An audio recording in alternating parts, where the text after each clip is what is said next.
Hey YouTube, is Rob. I'm streaming some of my 8-rack with the storage matrix for testing purposes. I got the music back on. I put the level way low. It's about 60% of where it's at the other one, so I guess if you like it, you can turn it up. Okay. Not sure if he's going to play this next one here. No, doesn't have any kind of discard, apparently. So, I'll start a new match and we'll see where it goes.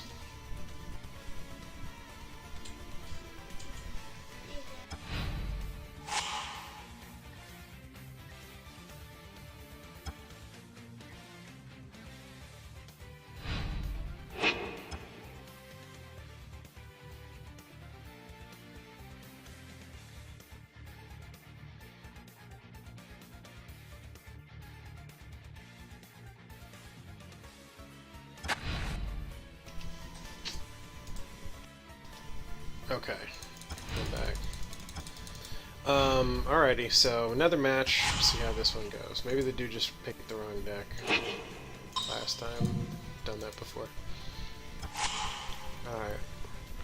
So it's the old red, white, blue tempo. Oh, it's never mind. It's Splinter Twin. Excuse me.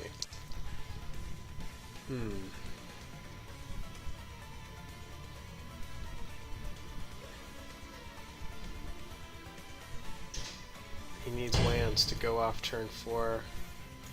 Dump that. If I can get my ensnaring bridge online, he'll have a hell of a time. He's actually set to go off turn 5 with a Kiki.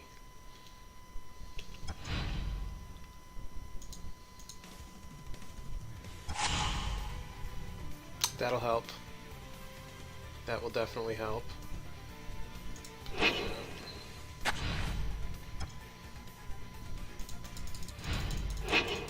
I didn't see any kind of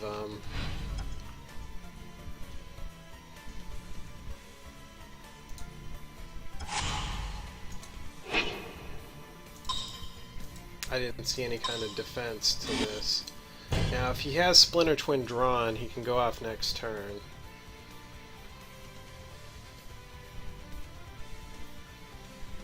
This is a risky play here, not leaving a mana open for my Dismember. But you do what you gotta do.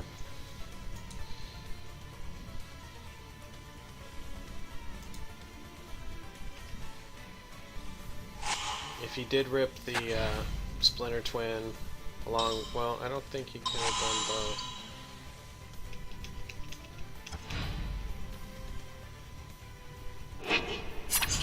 No, he doesn't have the Splinter Twin. Swings into that. Okay, I think this is all good for me here. Oh, he wants to kill that Lily. That's fine.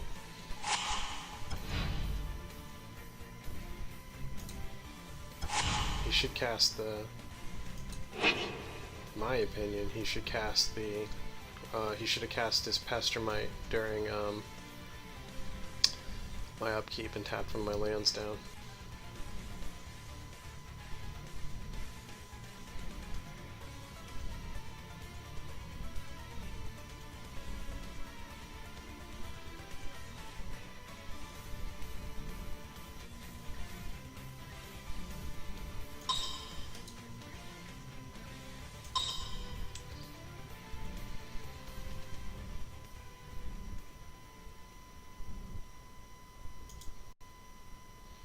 I'm gonna cast this and I'm gonna make him sack that thing.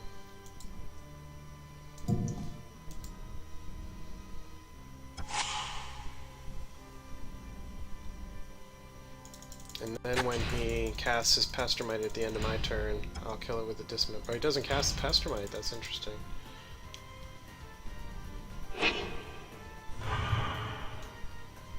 So out comes the Kiki, I guess?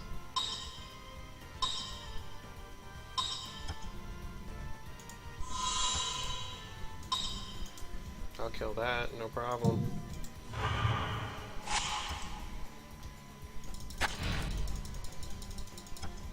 And now he's in big trouble.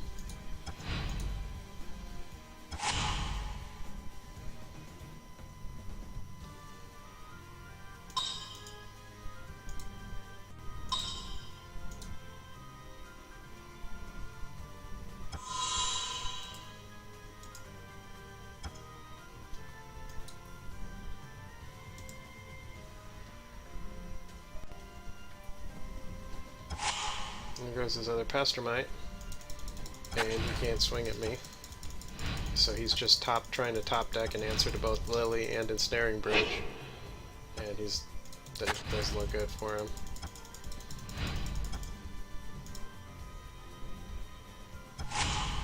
Okay, so what I do here now, in these types of situations, I'll make that a critter, and I'll swing.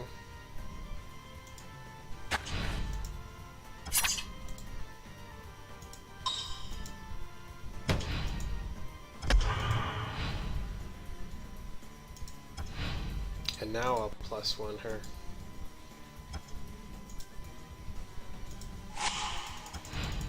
If he wants to make one of his colonnades to try and block, I'll dismember it. I can also Lily it too, depending on when he makes it a critter.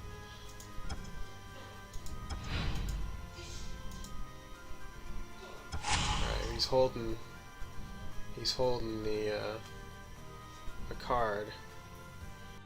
So I'll do what I just said I was going to do. I'll swing with this.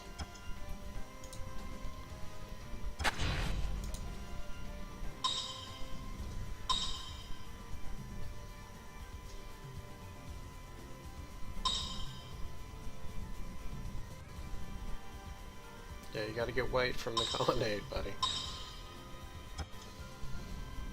Oh, Deceiver. Okay.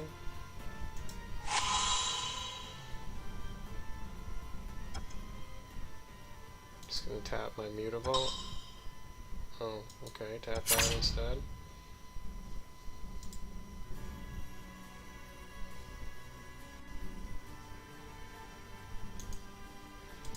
Nah, there's no reason for me to attack.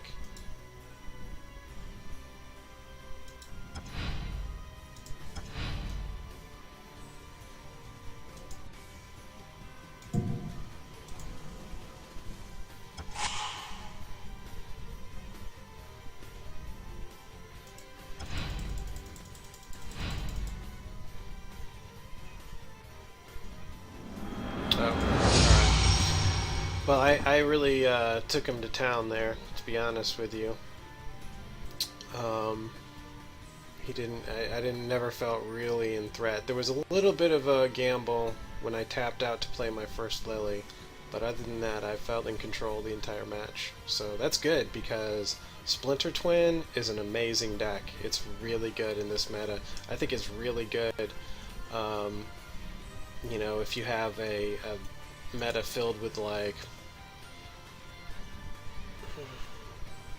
tempo decks, mid-range decks. I mean, other than Abrupt Decay, it's almost completely immune to, you know, removal of sorts. But Abrupt Decay is a thing, so people don't play it too much. But even in the decks running Abrupt Decay, they're not usually running more than 2 to 3 copies. It's like 2 to 3 of that, and you know, 2 to 3 of Maelstrom Pulse, and that's it usually. 6 at most. And the Maelstrom Pulse you don't have to worry about, obviously, but the Abrupt Decay is a thing. So, in any case, here's the deck. Storage Matrix is involved now.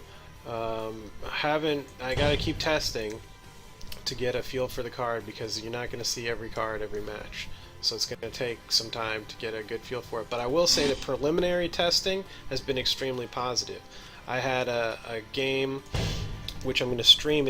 My stream was cut off, unfortunately. So I have the replay of it still, and I might go over and replay the replay and cast it as I go, because it was an amazing game. It was an amazingly close match. And the Storage Matrix ended up buying me a whole bunch of turns that I never would have had. So it was a 3-game match, and it was extremely close, and the first 2 games Storage Matrix made a difference, a positive impact. Whether or not it's positive enough to warrant a spot in your deck, you'll have to decide for yourself, but you know, I'm kind of here to test these cards out, and you know, along the way, if I can sort of find an ideal build for myself, then that's just great too.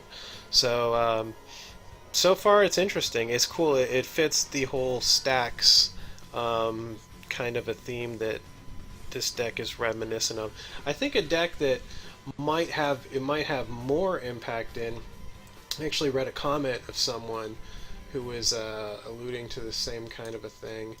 It might be more something into this, which I have. I call this red white lockdown. But I could see it coming in here. You know, they can't untap. This is meant to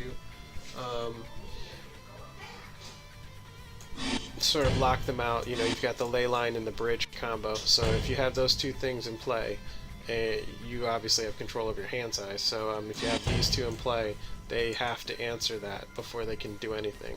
And meanwhile, you have planeswalkers building up. So this would make a whole lot of sense because I have no creatures to untap, no artifacts to untap. It's completely one-sided. So I'm going to look into putting that card in here. I actually hadn't really checked out Storage Matrix. I forgot that is a modern legal card. It's one of those throwback cards from the Urza block, which had so many broken. So is this, by the way, Ensnaring Bridge. There's just broken artifacts back then that would attack whole, you know, large aspects of the game. Like this affects creatures' ability to attack. That's a huge scope for one card. To say, you know, creatures cannot attack you. That's a large catch-all. And the Storage Matrix kind of too is like, you cannot untap creatures and lands at the same turn. That is, you know, pretty encompassing. You know, so, and think about it with Ghostly Prison. You know, you can untap your lands, you can untap your creatures, but then to attack, you have to pay. So, interesting. You know what I mean? I think it goes in here. And I think I can make room. I think I have room to make, too. I mean, I like the Faith Shields. I have a hard time keeping... The only problem with this deck is I have a hard time defending my bridge, which is why Faith Shield is in here. But I'm getting off on a huge tangent. Check out my Red White Lockdown videos if you want to know more about this deck, or post on any thread that I'm active on, and I'll talk about it, or message you, or whatever. Alright, thanks for watching, guys. Thumbs up, subscribe, share my videos with people and places you think. Keep giving me feedback if the music is too quiet or too loud. You just freaking hate it, like some people do. And I've had people like, I love that, I can't believe you got Castlevania in there, that's so awesome. So all those types of comments, so I can try and get a good channel going here. I got lots of videos, so, you know, try and make them as universally appealing as possible. Alright, thanks guys, later.